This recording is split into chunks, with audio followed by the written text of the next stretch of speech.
Mula Luzon, Visayas at Mindanao, laging una ka sa mga issue at impormasyon sa mas pinalakas na unang balita.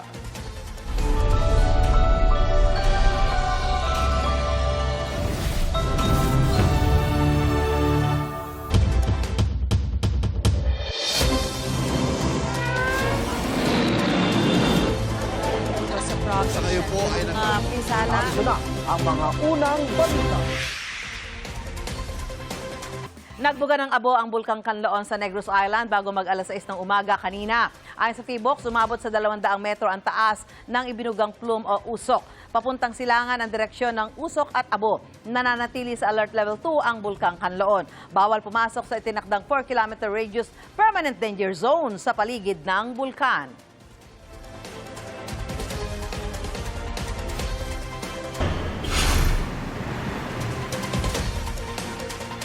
Hindi pa man nagsisimula ang bentahan ngayong umaga, mahaba na ang pila ng mga bibili ng 20 pesos na bigas sa Bureau of Animal Industry ng Agriculture Department. Live mula sa Quezon City, may unang balita si Gabriel Gonzalez. Gabriel? Susan, bago pa man mag-alas 5 ng madaling araw ngayong umaga ay nakapila na dito sa Bureau of Animal Industry ang ilang bibili ng murang bigas. Madilim pa lang, nakapila na ang ilang miyembro ng vulnerable sector sa Bureau of Animal Industry para bumili ng murang bigas. Hanggang 10 kilong bigas lang ang maaaring mabili ng mga mamimili na pawang bahagi ng vulnerable sectors gaya ng senior citizens, solo parents, miyembro ng 4Ps at persons with disability. Nahahati sa 3 ang pila ng mga miyembro ng vulnerable sectors. Ang isa ay para sa mga nag-register online, isa para doon sa may mga physical na stub, at isa para sa mga kukuha pa lang ng stub. Para sa mga kukuha pa lang ng stub, makikita doon ang schedule kung kailan sila pwedeng bumili ng murang bigas. Ayon sa ilang benepisyaryo na ilang beses nang nakabili ng murang bigas, kontento naman sila sa kalidad ng bigas. Kasi pag maaga rin uuwi dahil sa dami niyan. Sa dami niyan, lalo na ako, senior ako, kailangan maaga. Kasi maaga kami, siyempre kakain din kami ng bigas. Sa 20, okay na yan. Kasi yung iba, 50, di ba? Yung 30, pambili mo ng merienda yun. Ang ibang mamimili naman, sinasamantala rin ang bentahan ng murang sardinas. Nagbebenta rin kasi ang ilang local supplier ng ibang produkto sa covered court ng Bai tuwing may bentahan ng murang bigas. Masarap po yan pag alimbawang bagong saing, masarap. Tapos pag pwedeng pansangag, masarap. Lalong pansangag, masarap. Bawat punta ko rito, bumibili ako ng sardinas. Kasi 20 lang. Sa tindahan kasi, 28, 30. Ay dito, 20 lang.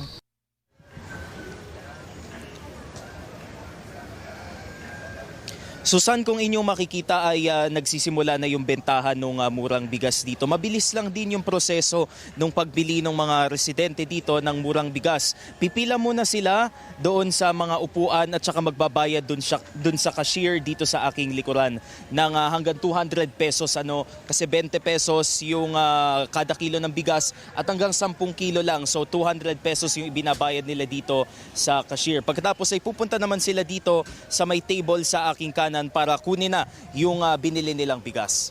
Yan muna ang unang balita mula rito sa Bureau of Animal Industry. Gabriel Gonzalez, GMA News. Gaya sa Bai sa Quezon City, maaga ring pinilahan ng 20 pesos na kada kilong bigas sa tanggapan ng Bureau of Plant Industry sa Maynila. Umabot na ang pila hanggang sa bahagi ng Quirino Avenue ngayong umaga.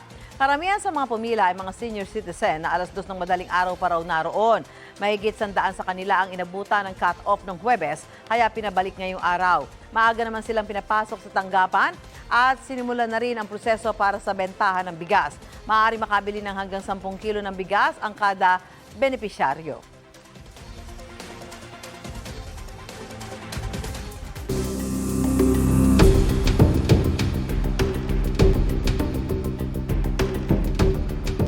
Ngayong linggo, isa sa pinal ang mga pagbabago sa schedule ng impeachment trial ni Vice President Sara Duterte ang kay Senate President Sherwin Gatchalian. Ilalabas naman ngayong araw ang pasya ng impeachment court tungkol sa pagpapatupad ng sub judice rule sa pagdinig.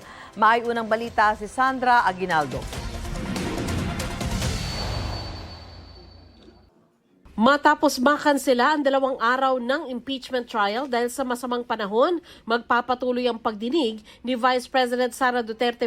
Ayon sa tagapagsalita ng impeachment court, maaasahang ilalabas ang ruling kaugnay sa paglabag sa sub judice rule o pagbabawal sa pagkukomento sa merito ng nakabinbing kaso. Kasunod yan ang babala ni Presiding Officer Chiz Escudero sa depensa at prosecution kaugnay sa pagkukomento sa social media tungkol sa trial. Basta po ang resolusyon na sasabihin ng presiding officer ay nauukol po doon sa coverage ng Rule 18 po ng Senate Impeachment Rules. Kasama po dyan yung parties, yung senator judges, pati sarili niya, yung presiding officer, at pati po yung mga counsels, both the defense and the House prosecution panel, pati yung mga private prosecutors or private counsels. Nakasaad sa Rule 18 ng Rules of Procedure on Impeachment Trials na dapat iwasan ng presiding officer at mga miyembro ng Senado ang pagsasalita tungkol sa merito ng nakabimbing impeachment case. Nag-a-apply rin ito sa prosecutors, taong naharap sa impeachment, kanilang mga abogado at mga testigo. Pero apela ng prosecution team, unawain sana ng korte na kailangan nilang magpaliwanag sa publiko tungkol sa takbo ng trial ng bise. Itong impeachment, hindi naman kasi ito kagaya ng normal na mga court hearing. Ito ay imbued with public interest. Nararapat lamang na maintindihan nila at malaman nila kung ano talaga ang nangyayari. Sana mabigyan kami ng konting flexibility kasi ang kalaban namin dito ay fake news. Ayon kay dating Senate President Franklin Drilon, hindi dapat maging kasing higpit ng regular court ang impeachment court sa pagpapatupad ng sub judice rule. Sub judice in judicial proceedings would apply to situations where the opinion that is expressed outside of the court tends to influence the judgment of the court. As a lawyer, I have my doubts whether the sub judice rule can apply to the same extent as it would apply in ordinary courts. Sabi ni Drilon na veterano ng ilang nagdaang impeachment trial, hindi rin maituturing na paglabag ang social media post ni prosecution lawyer, Attorney Amando Virgil Ligutan, tungkol sa pagtatanong ng misleading questions na inalmahan ng depensa sa harap ng senator judges. That by itself is not sub judice because it has nothing to do with trying to influence or sway the opinion of judges, but rightly or wrongly, it comments on the competence of the defense counsel. Hiningan namin ang reaksyon ng abogado ng bise pero wala pa itong sagot. Inaabangan din sa mga susunod na araw ang anunsyo tungkol sa pagbabago sa schedule ng impeachment trial. Sabi ni Senador Panfilo Lacson, maraming senator judge ang pabor na gawing 3:00 ng hapon ang trial imbes na sa kasalukuyang 10:00 ng umaga. Sabi naman ni Senate President Sherwin Gatchalian, ipa-finalize nila ang proposal na ito ngayon linggo. Kailangan din daw bigyan ng panahon ang iba't ibang partido para makapag-adjust. Ito ang unang balita. Sandra Aguinaldo, GMA News.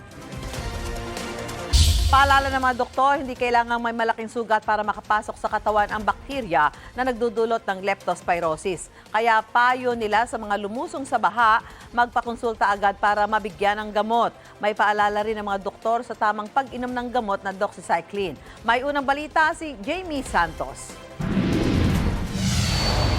Talagang mataas ng tubig. Tuloy ang buhay kahit palubog sa baha ang ilang lugar sa bansa. Kaya di maiwasang lumusong sa banta ng leptospirosis. Gaano nga ba ito kadelikado? Ang incubation ng leptospirosis naabot mga 2 to 4 weeks kasi bago lumabas.